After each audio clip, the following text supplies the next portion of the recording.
నెల్లూరులో మంత్రి నారాయణ అవినీతికి పాల్పడుతున్నారని ఎమ్మెల్సీ పర్వతరెడ్డి చంద్రశేఖర్ రెడ్డి మండిపడ్డారు. మంత్రి నారాయణ ప్రభుత్వ నిధులు దుర్వినియోగం చేస్తున్నారని విమర్శించారు. ఎన్టీఎం కోసం విచ్చలవిడిగా నిధుల ఆక్రమణలకు తెరలేపారని అన్నారు. అభివృద్ధిని అడ్డం పెట్టుకుని ఖజానాను మంత్రి నారాయణ దోచుకుంటున్నారని తీవ్ర స్థాయిలో విరుచుకుపడ్డారు. కూటమి ప్రభుత్వం అధికారంలోకి వచ్చినప్పటి నుంచి నారాయణ గారు స్థానికంగా అర్బన్ మినిస్టర్ అయినప్పటి నుంచి ఒక విచ్చలవిడితనం నెల్లూరు నగరంలో పెరిగిపోయింది.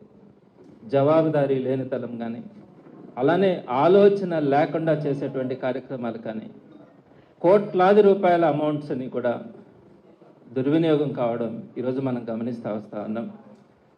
ఈ అక్రమాలు, ఈ దోపిడీలు వారి స్వంత మనుషులు అంటే ప్రధానంగా ఎన్ టీమ్ అని నారాయణ గారు పెట్టుకున్నటువంటి ఒక ఎంప్లాయీస్గా పెట్టుకున్నటువంటి ఎన్ టీమ్ కానీ, తెలుగుదేశం పార్టీ కార్యకర్తల నాయకులు కానీ దోచుకుంటున్నటువంటి తీరుని మనమందరం కూడా గమనిస్తూ వస్తూ ఉన్నాం. లెక్క పక్కా లేకుండా చేస్తున్నటువంటి వందల కోట్ల రూపాయల నామినేటెడ్